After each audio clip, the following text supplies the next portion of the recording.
All right, everybody. We know what time it is. It is that amazing time of day where I go live to bring you yet another amazing guest. Tonight we have an absolute I'm going to call her fan favorite because I said so, right? But I know it's going to be a conversation that you absolutely love and that you are going to enjoy. So, of course, you know where you are. Empowered with Shronda. Empower yourself, mind, body, and spirit. And you know who I am. Your wonderful, amazing host, if I must say so myself, Shronda McDaniel. We're here for another week. It is Wednesday. It is 7 o'clock, and it is an amazing time of day where I am absolutely looking forward to being able to deliver information with you today. We're here to empower you. We are here to uplift you. And most importantly, we're here to show you exactly how you can be your own level up. We've had two amazing guests so far, and we are on episode 3. Time is definitely flying. But today we're going to be talking about how you are able to truly define yourself and what that means for you, your brand, your business, and even your personal life.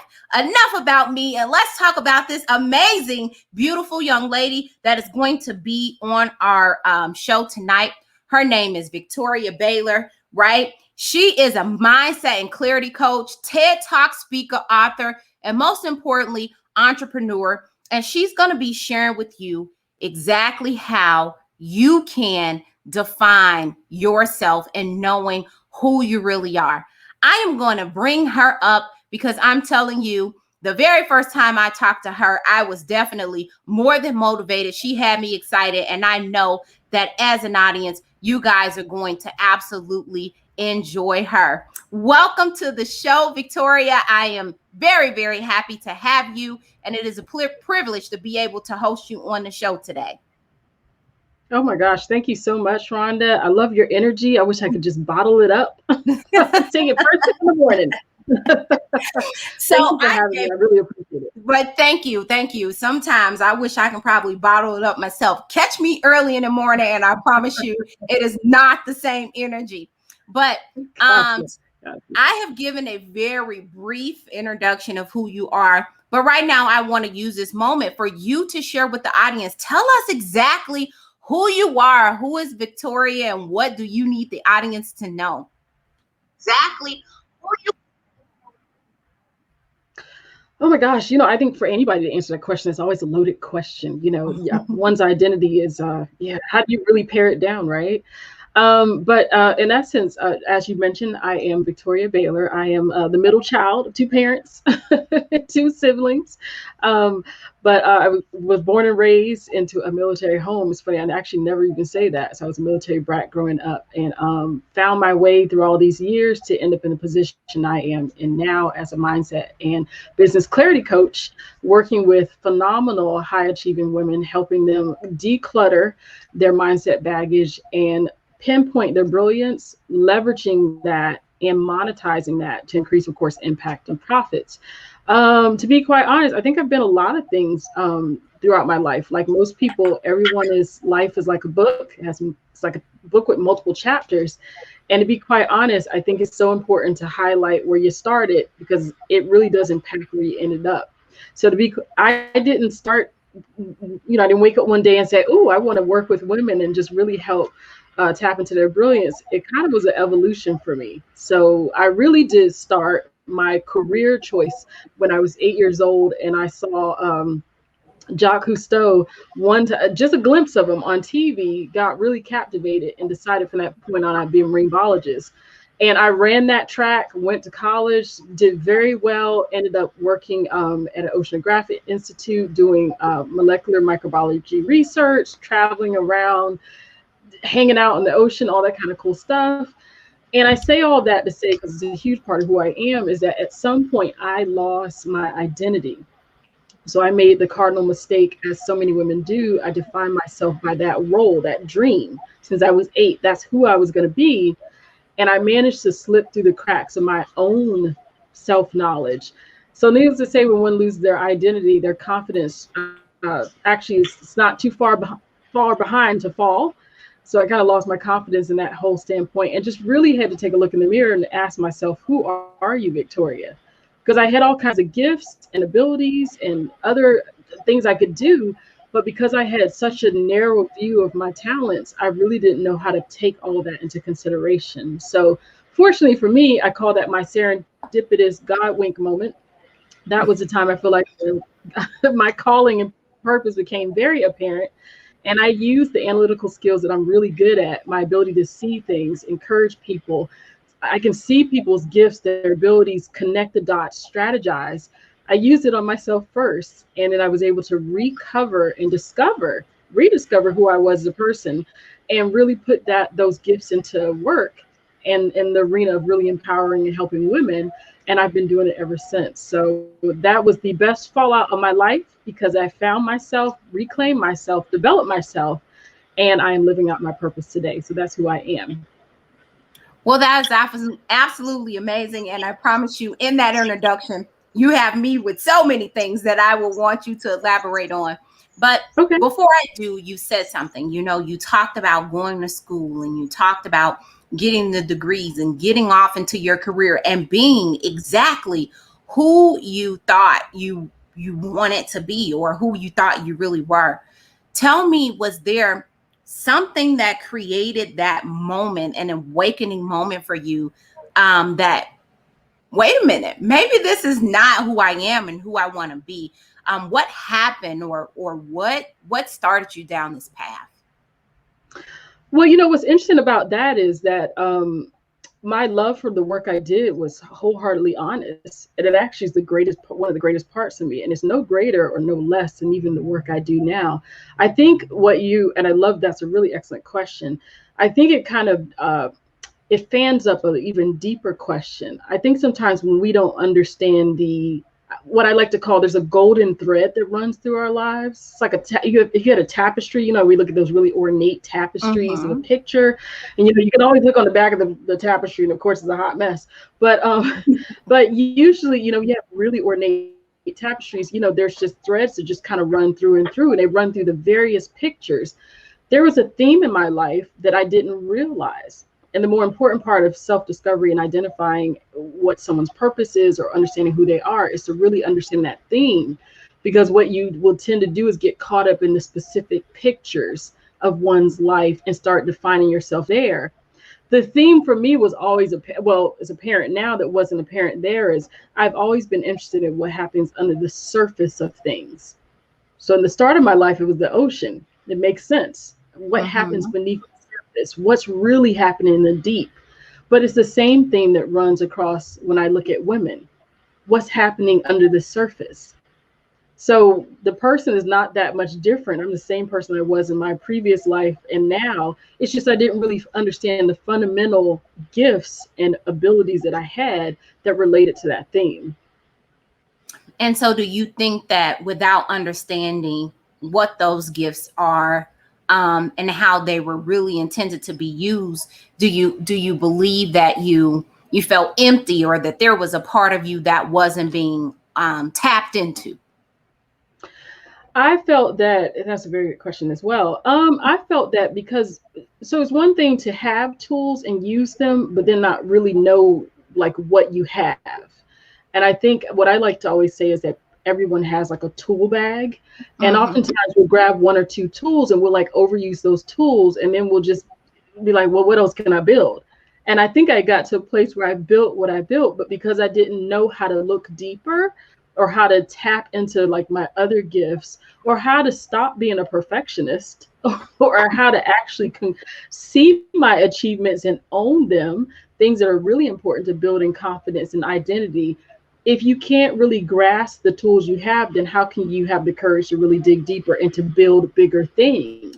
So that's actually how I ended up stuck, is that I was so used to using what I use and I stopped seeing the brilliance and the ingenuity in that I just started to lose myself. So it really took me just kind of scrapping everything, what I thought I knew about myself, my opinion of myself, my misconceptions, and really getting back to the drawing board and asking the question of like fundamentally, roles aside, like who are you, chick? And that's what I really detailed in my TEDx talk, "You Are Who You Are, Not What You Do," because it really is about identifying the essence of yourself as a person. Everyone has a zone of brilliance, I like to call it. And when you figure out what that is, then that opens you up to the various highways and byways and lanes that you could possibly run in, but they all relate back to you, and the synchronicity will actually work. So Listen, you've said a lot, and I know I just said it, and I'm gonna tell you, I'm gonna have fun with this interview, but then I also know I'm gonna be sad because you have a lot to say and we only have so many minutes. I wanna, before we really dive into that topic about your TED Talk and really dive into defining yourself, I do have a couple more questions for you. And I think that this is very pivotal because basically you have defined yourself, and what you do is, I'm a mindset and clarity coach. And maybe there's a lot of people who are in the exact same place that you were in before and had no clue how to identify it. And I hope that the individuals watching now are able to see and hear through you, like, is that what I'm experiencing? I need to really tap into who I am, for the sake of the audience, explain to us, what exactly does a mindset and clarity coach do? well, I always like to caveat most things. You kind of stumble onto, well, if you're diligent enough and if you stick to it, sometimes it takes a few iterations of oneself before you can really define yourself. So I always like to tell people, while I was on this quest to really self-identify and I got down to the nitty-gritty, I knew what direction I wanted to go, and I just started heading in that direction. So I had a custom dressmaking business while I was in research. I realized I was really talented. I could make amazing gowns, prom gowns, wedding dresses. And that's a whole nother topic, because there was a part of me that rejected my gifts because I thought my book smarts were better use of my. Yeah. So when you don't really know who you are, you kind of butt heads with yourself. But as I moved along, I tried a little bit of a foray as an image consultant. I was like, okay, I'm not a style coach because I really don't care what people are wearing. And then I realized that even deeper, I care what people think. So to answer your question, as a mindset and clarity coach, my job is to help my clients, whether mostly women, I work with men as well, gain superb clarity centered around themselves. And it's really along the lines of answering two major questions that are the hardest to answer. Who are you? And then what do you want? And I find with women, my God, there couldn't be two harder questions to have to address, because we're really good at discovering who everybody else is. Mm-hmm. We're exceptional at understanding what everybody else wants. So we tend to get caught up in this hamster wheel of, oh, I'm delivering, I'm being helpful, I'm doing all this stuff because I'm catering to who people are and then what they need. Mm-hmm. And then I don't have to tell you how that story ends. Women tend to get lost on who they are, their identity, and then slowly but surely, there's no longer an attachment of authenticity to what they do. They're feeling, whether it's bitter because they've slaved and given so much of themselves away, and they're just left feeling unfulfilled. And at some point, there's a breaking point. So my job is to help, especially with entrepreneurs, is, there's so much instability into the entrepreneur world. There's so many parts you can't control. My job is to help you or my female clients to really stabilize the way they think, understand how they're wired, understand their strengths, their weaknesses, understand what their goals are, put some words to their vision, do a bunch of deep dive work that really helps them create a personal brand that's going to make them top of mind for their clients. So you said something. I actually wrote down why women. You end up saying you work with men too, but it sounds like, the bulk of your work is women. Why women? Is it because, women tend to lose their identities in other things more commonly? Is there a reason why, the majority of your audience and who you work with is focused on women? Well, definitely, for me, I would say I'm a version of my own ideal client, because I experienced everything that my clients dealt with. So I understand to the molecular level of what she's dealing with. And then furthermore, there's an amazing, women are, I think there's a statistic says that women that really excel, especially like in business, they tend to put like 90% of what they gain as like resources into their communities, into their families. I mean, women have this amazing, uncanny ability to, I just think oftentimes we're underrated. We have this ability to manifest and make things happen, nurture and care. There's so many different roles I think as women we play, and that also though, because of how we're wired, there's so many areas and so many avenues where there can be so much brokenness and so many challenges. So I feel like especially women are like a pinnacle, both men and women are important in Mhm. society and family. But I just have a definitely affection in my heart because I understand some of the societal pressures that women have to deal with that aren't men don't have to relate to. I mean, a man can put a suit on every day and he's fine. He goes to work. The woman has to sit there and think about her hair. She got to think about there's different social like pressures that women have, and then there's what society is constantly feeding her as far as imagery, what she's supposed to look like, how she's supposed to sound. And the biggest challenge is, because I am a mindset coach, is oftentimes most people's challenges are actually subconscious. So they're not even aware that they're having issues or they're having a challenge in the way their attitudes, belief, and their thoughts are shifting. And when Mhm. you're locked up in your thoughts and they're not, you're not creating affirmations that are allowing you to really think, flow, and act in a positive, successful way, then you're just holding back your gifts. And I believe that's what actually does society the worst is when we don't really tap into all that we have to give and release it. But how do you release it? So And it's that's so important to have someone that's like a trained professional that can go in and actually see your blocks because the blind spots are many for a lot of women. and that's the question. It's how do you see it, you know? You said something earlier today. You were talking about yourself and you made mention of not being able to recognize your own accomplishments. Hmm. And you were probably pointing at my, you're pointing at me, you're telling my business, right? And so was that something, is that a characteristic trait in just some type of women, the professional women, the driven woman, or is that is just common for all women because we are kind of innately not knowing how to identify ourselves? Well, I wouldn't be one specifically just because I don't have the data. I don't tend to generalize just from my end. And that's a very good question.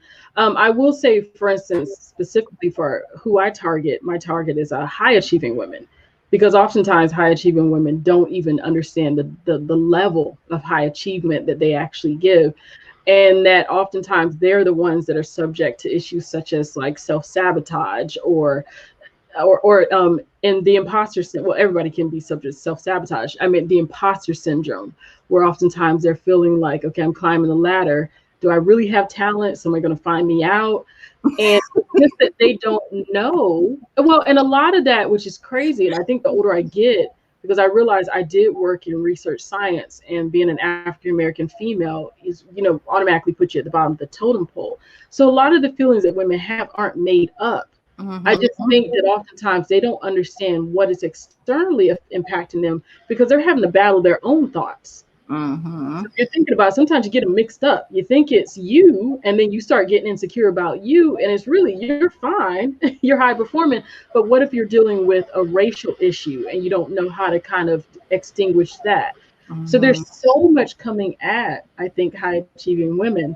My job is to help provide that anchor and to stabilize her in the way she thinks, sees herself, so that she can actually create that fortitude and almost a fortress within herself and her confidence so she can stand out in oftentimes those really rough environments and really hold her ground and pave her way for success, because we know people aren't out there giving you opportunities.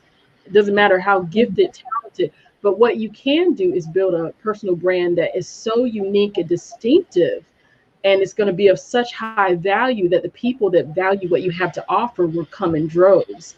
And my job is to help shape the diamond, because every woman is a diamond, but help to polish and shape her so that she could be just that. She can attract her ideal audience effortlessly. So, for the record, I laughed at the imposter thing, not because it sound crazy. I laughed because again, something that you're able to identify, I'm able to identify with definitely working, giving my best, but then sometimes I'm like, this isn't real. This isn't me, and hey, and this is why I love these sorts of things. Again, in season 2, we are here discussing with not just women, but the entire audience of, exactly how we can be our own level up. And in doing that, it is extremely important that we are able to identify with ourselves, to your point, being able to move out of the way. I have one more question for you, and then I want to tap into the questions that most of us cannot answer. And so right now, are you a full-time entrepreneur, or are you still working and doing things in microbiology? Tell us kind of where your life path has taken you to thus far. Oh no, ma'am. I am full time. I've been full time for 7 years. I am celebrating my 7th year. I'm excited about that. Been an entrepreneur actually for about 15 years, and of course, I did the tandem. I had my business and my job same at that time. And so no, I didn't have that. I like to be honest about mine, and I think my clients appreciate that. I didn't have the courage to walk off my job. Mm. And that's the most interesting place to be at, is when you know something is like killing you on the inside. And there's nothing wrong with it. It wasn't anything wrong with the people, nothing. It was me. It was no longer fulfilling. So it takes a lot of courage to do that. And at that point, because I was so lost on identity, like, where am I going to go? What do I do? What can I possibly do? I didn't even think I had the strength to ask the question. So when the government funding ran out, I believe it or not, I was like, oh, thank you, Jesus. That's like the best thing I've ever heard. It's almost like an automatic kick out of the nest. And because I had a business there, my dressmaking business, that was kind of like my net to fall back on. And I started, building that. But I knew in my heart, I was like, oh, this isn't it. I knew I loved to make women feel amazing. So and I have very good technical construction skills. A lot of people there in the sciences are also a part artists as well. And I have very amazing technical skills. So to take a woman that was complaining about her body or her thighs, and then to put her in something that was custom for her, and to see the way her face changed. I love doing that. So I knew at that point, I was like, wait, no, there's something deeper that I like to do here. And I've always been, believe it or not, a coach. I was always a person people asked for advice. I worked with my church, working with people that went through really serious traumas, being a mentor. So it just came full circle that it was like, okay, this is what you need to do. So I've been coaching for a few years now, but it is the most natural thing, because it is, again, like I tell my clients, it's really about tapping into your zone of brilliance. When I say that it's, if we could just get women to just, a lot of them, and I work with them and I love them so much, just frantic. Everything is, I have to be doing stuff. I'm all over the place. And I feel like I'm pulled in 1,000 directions. I can't focus. I think those are telltale sign that you're really not like really plugged into you. I don't think women should be pulled all over the place. I don't think there should be so much, distortion or just so much disruption. Believe it or not, when you get to a place where you're fully focused in and you're tapped into your zone of brilliance, it's like a major amount of peace that happens, and it's a huge level of clarity. And that clarity allows you to manage your energy correctly. It allows you to create relationships with people, because within yourself, you know which tools you have to communicate and to do your work and to connect with people, that holistically you just become a better entrepreneur, and then are able to push your business further. But oftentimes we get in our way because of the misconceptions of what we think we should be doing. And trust me, I've done it all. So I can really relate and understand. Did I just hear you say that being pulled in a million directions, being busy, does not mean that you were doing it right? Did I just hear you say that? Did. Warren Buffett said something years ago that changed my life. Warren Buffett said, I want you to write a list of 20 things you want to get done, over your course of your life, like major things. He said, I want you to mark out all but 5. What most people, anybody that's super successful, millionaires, billionaires, all of them, they all are very serious about protecting their energy and their time. I know I work with clients on helping them work through their energy management system, because there's not a lot of you to go around. And I believe that within ourselves, we're actually like a battery. We're able to recharge. But if you're doing all the wrong things, it's just leaking out battery acid. You know, we've all seen that battery. It's like, oh, it's all cruddy and crusted up. And Mm-hmm. you're not even put that in the remote. It's not even going to work. Well, there's a lot of us running around a little bit crusty and cruddy because all we do is just leak out energy, giving it to everything, anyone. But we really haven't tapped into our zone of brilliance to be able to be self-charging, funneling that energy, having that excitement, having that success. Because it's not about being mediocre. I really work with my clients on that. I don't care if you do it sort of well. We don't care about that. It's what is your highest level of performance of brilliance. And I always say that if I was in a barn full of horses and there was a unicorn, ask me which one I'm going to ride. The unicorn. Our job is to be the unicorn. So how do you differentiate yourself? And in order to brand, position yourself, be seen as an authority, you have to be very clear on your identity and the value that you bring to the table. And that is the part that a lot of entrepreneurs will skip over, in essence, so they can do other things like sell their product or service, create their website, do their business cards. But I'm always left asking the question of, what's your message? What's going on there? Because when it's all said and done, it's more than just your product or service that you want to actually connect with the right clients. Mm-hmm. A lot of that entails you, because business is really built off of relationships and what people are able to assess and see as value that you possess. That's absolutely amazing.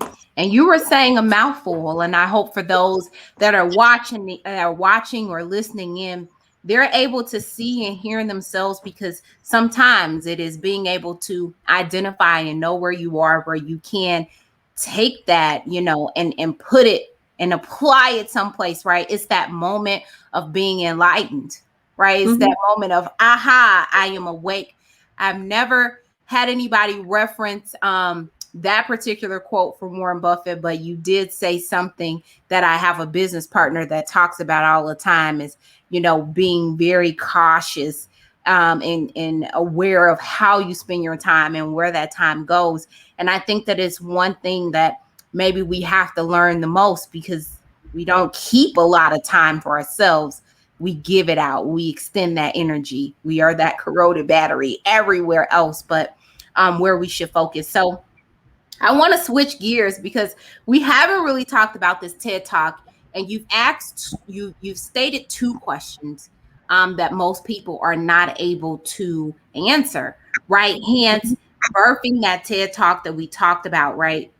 You go ahead. What's the TED Talk? And let's dive into that. First, tell us the title. I was going to say it. I'm like, that's her thing.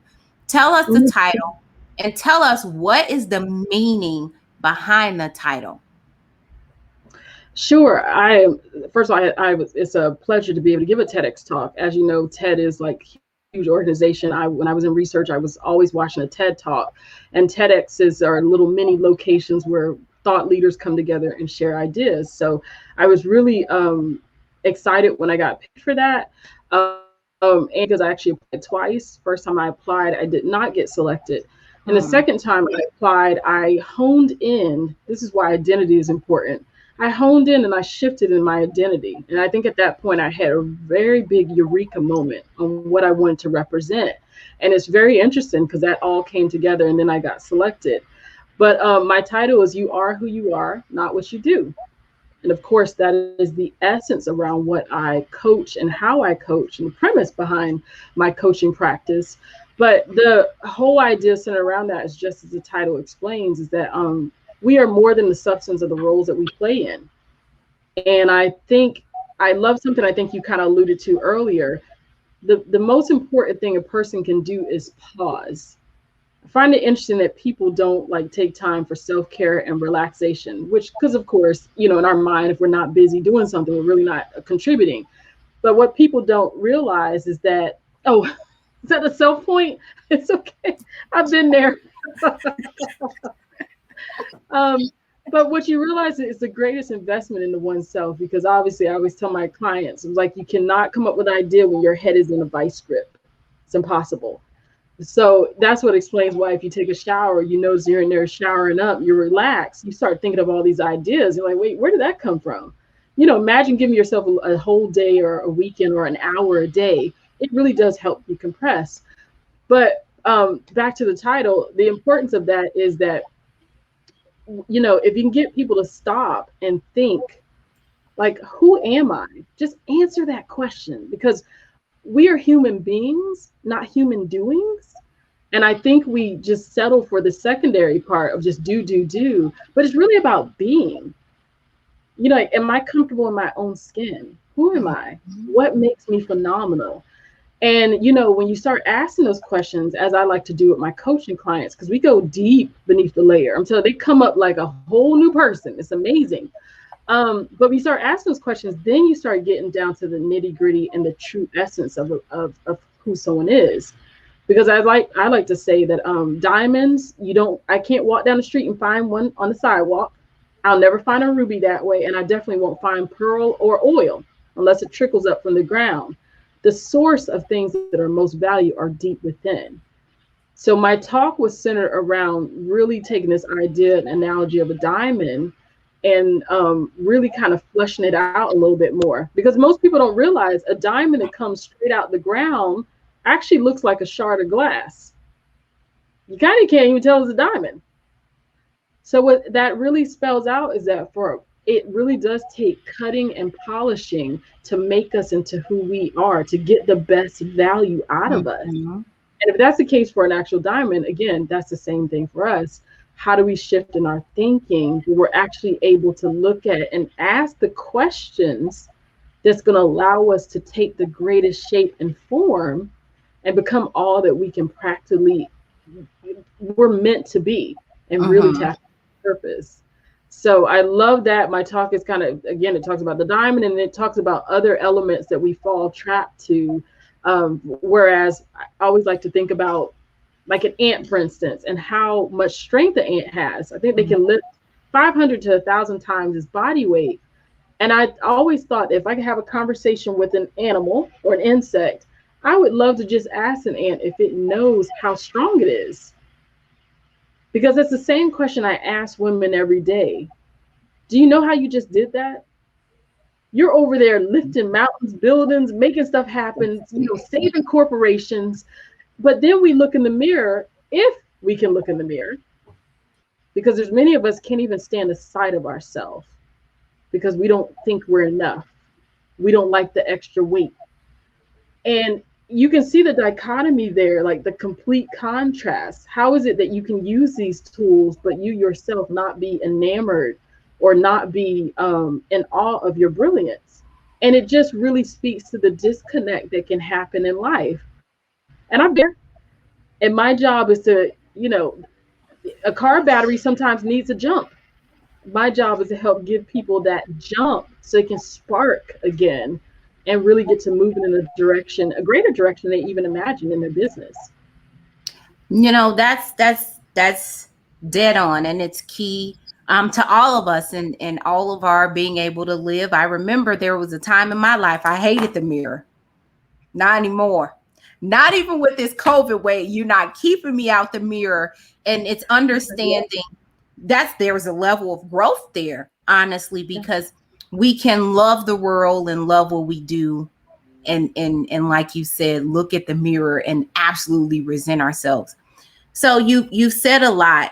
I remember the day that I talked to you for the first time, right? We were talking about the show and you being a host, and you said something to me. You said, when I talk to most women and I ask, you know, who you are, you then answer the question they typically say. So tell me that, or share with the audience, when you ask women that question, typically what do they say to you? Oh my gosh, that was actually part of my TEDx talk. That was one of my audience interactions. I asked the question, how did I do it? I asked first, what do you do? And then they, of course, answer. And then I asked, who were they? And most people answer this that two different questions the same way. If you ask people who they are, they naturally say, oh, well, I'm a doctor, or I'm a lawyer, or I'm a librarian. They answer it based on the role that they play. And when you really stop and pause and think about it, those are two separate questions. So most cases, a lot of high achieving, well, just women in general that are actually working and out there, especially in the entrepreneurial scape, my playground, is that they really don't have a great, strong sense of who they are. Once again, they have a sense of what they can do, and it's so easy to kind of like spit that out, but they don't have a sense of who they are as a person. And when you don't really have context for who you are, then that leaves a bunch of other questions like what makes you tick? How do you think? What are your strengths? What can you do that other people can't do? What experiences do you have that you can leverage and really infuse in your business? But they're so busy thinking in the terms of, okay, I got the product, service, I got mechanics, I got to do this, I got to do that. And they're leaving the best asset that they have in their business, which is themselves, to just sit on a shelf. No wonder women get burned out, because again, if you don't know how you're wired, you don't know how you function, if you don't know your identity, then what are you really putting out there? Just this idea of yourself. And we know just having an idea is not the same thing as having a true identity and being able to leverage that to grow your business. So I'm sorry, I cut you off. Oh, no, I'm just saying they're really missing out on themselves, and everyone else is really missing out on all that they could possibly even contribute on a higher level. It's even sitting here, some of the areas myself personally, I can tell you I've touched, and there are some things that I'm like, right? And so if you had to obviously give some tips and pointers to the women who are watching, number one, they should be reaching out to you so that you can help them find themselves. But when you were talking about yourself, you said you saw and you recognized that you were feeling a way and that you were going through things, and you started to use some tools to help you really tap into who you are. What would be some tools that you would share with women today that they can use to start building their confidence, or even building and recognizing truly who they are? That's a good question, I think, and I always like to be fair with that answer. And you're absolutely right. What made it easy for me, because it's no easy task, is because I'm actually equipped to do it. My superpower is personal growth. So, and I know that is kind of like my purpose for myself and my calling for other people. So what I do is actually really easy.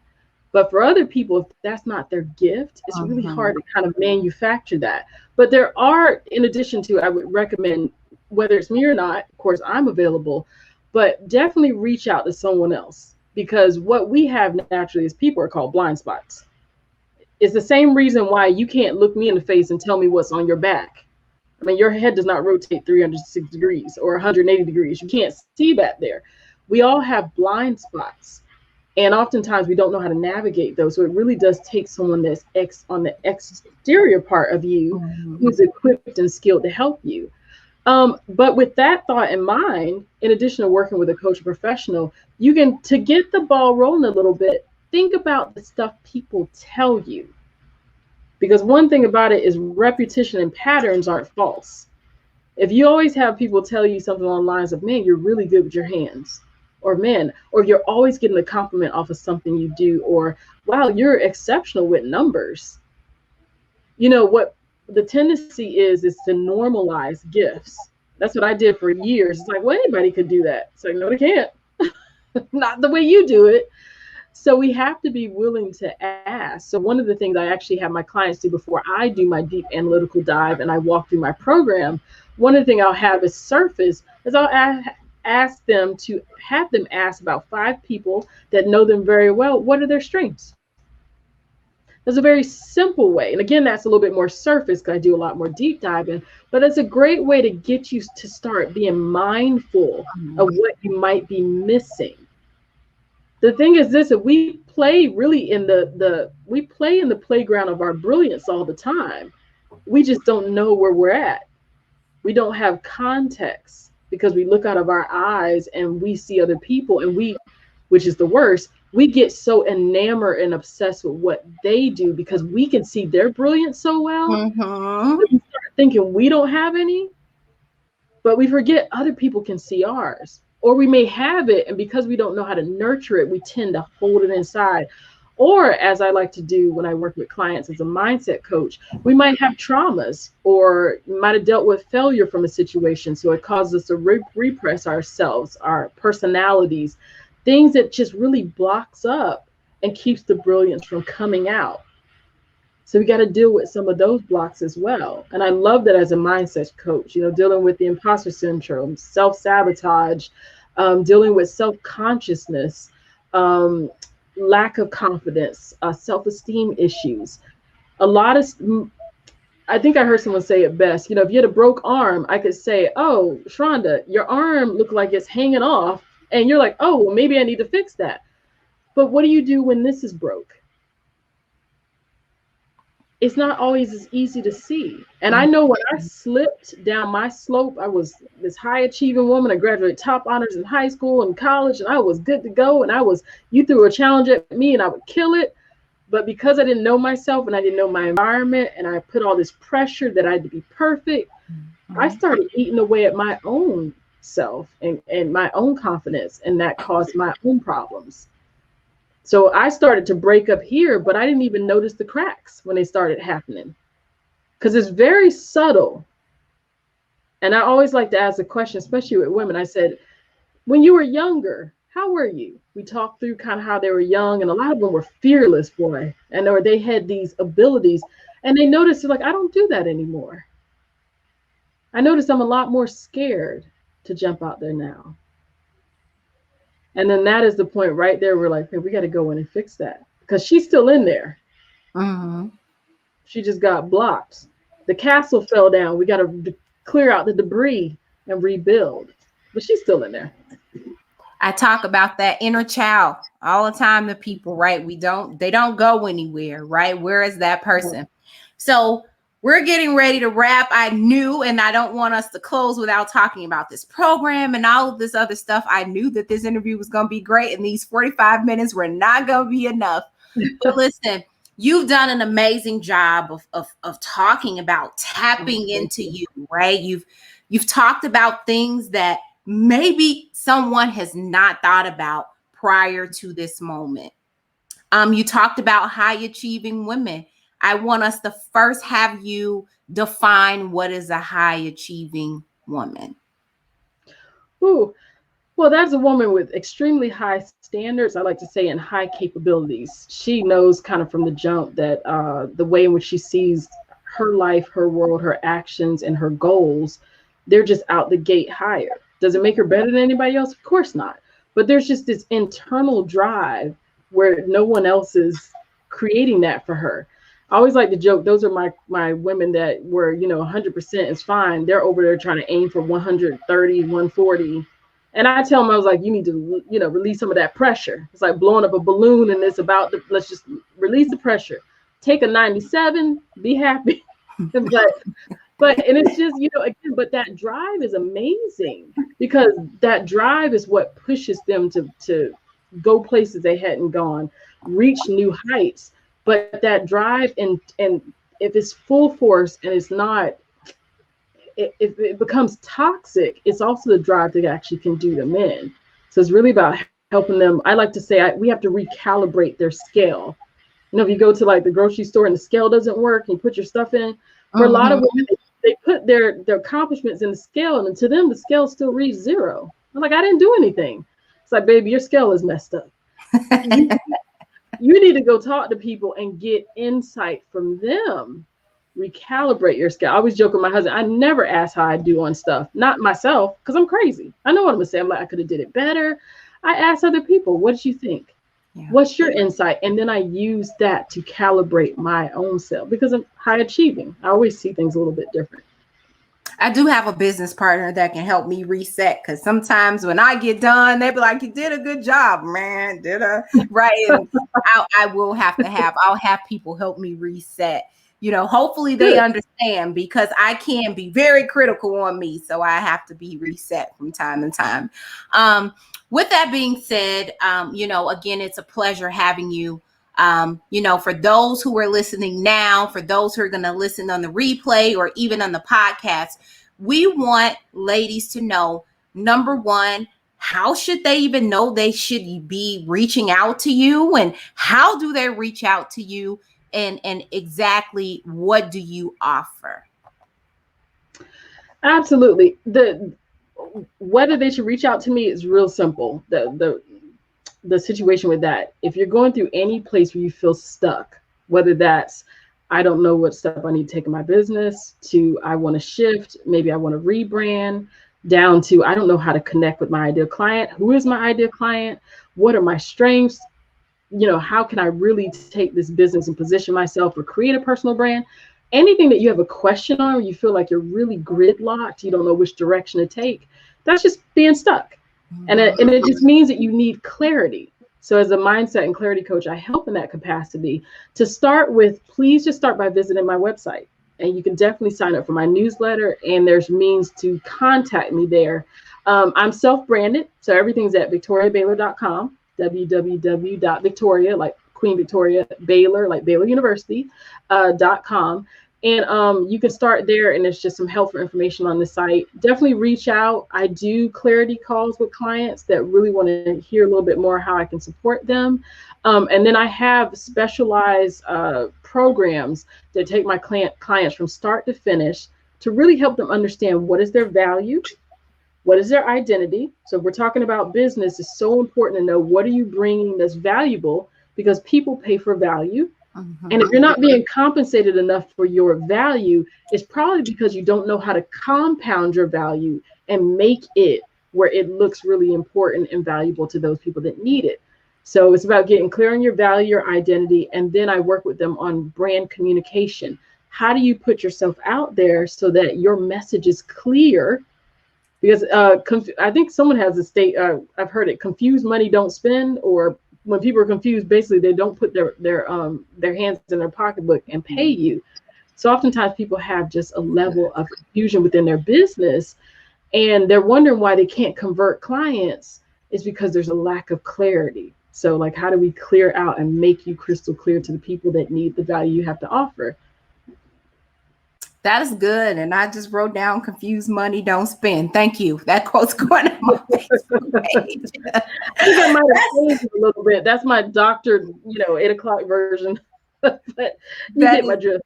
I get it. That is absolutely amazing. I've more than enjoyed you on the show. I know that from talking to you in this short period of time, this was not about me, but I found me in this conversation. And so I definitely know that I will be reaching out to you because it is absolutely imperative that we understand that clarity, right? And being able to build business and abundance and everything else thereafter. I am going to move you into the backstage. You and I can exchange some information briefly after. I'm going to go ahead and wrap up the show, but I do want to thank you so much for everyone that's listening. You can find her by her name, Victoria Baylor. So www.victoriabaylor.com. I've been on the website. She actually even has a quiz that you can take, and a bunch of other cool things. So hang out for me, Victoria. I am going to go ahead and wrap things up. But it has definitely been a pleasure having you and hosting you on today's episode. So there you have it, everyone. The amazing Victoria Baylor. I hope that as you listen to this, what was important is that you identified something in it and something with yourself. Not 100% of things that people say have to be you, but do you have a business? Do you have a brand? Are you afraid to step outside of maybe your corporate job? You've heard what she's had to say. Did you identify with it? The whole entire theme, this whole entire season is nothing but covering how you can be exactly your own level up. How are we able to be our own level up? Is exactly by taking action to improve ourselves, to tap into things that we haven't tapped into before. I am here every single week on Wednesday at 7 p.m. Central Time. It is more than a pleasure for me to not only host my amazing guests, but it is a pleasure to be in front of you, having you as an audience join in to listen to what is being brought to you. Our goal is to, again, empower, enhance, and take your life to the next level. Resources are available to you each and every single day, and we're just bringing them to you on a forefront. Next week's show will be back, same bad time, same bad channel. We are absolutely excited about next week's guest, and this thing just keeps getting better. No guest better or greater than the other, but together creating a seamless story that can obviously help you apply your life and do the things that you need to do. You guys know who I am. I'm your wonderful, amazing host. Definitely excited to have you. If you're wondering where you can find us, this is where. Of course, there is my Facebook page, the wonderful Miss Shronda McDaniel. But in order to stay in the loop on this episode, in order to stay in the loop on all the other things that the network is bringing, make sure you go to the Facebook page and follow Dropping Knowledge Network. Do that now.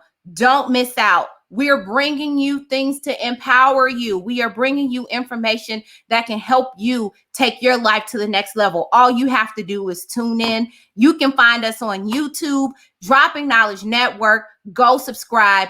Don't miss out on this information. You have the ability to be in the know. I will see you guys all next week. Stay safe and God bless.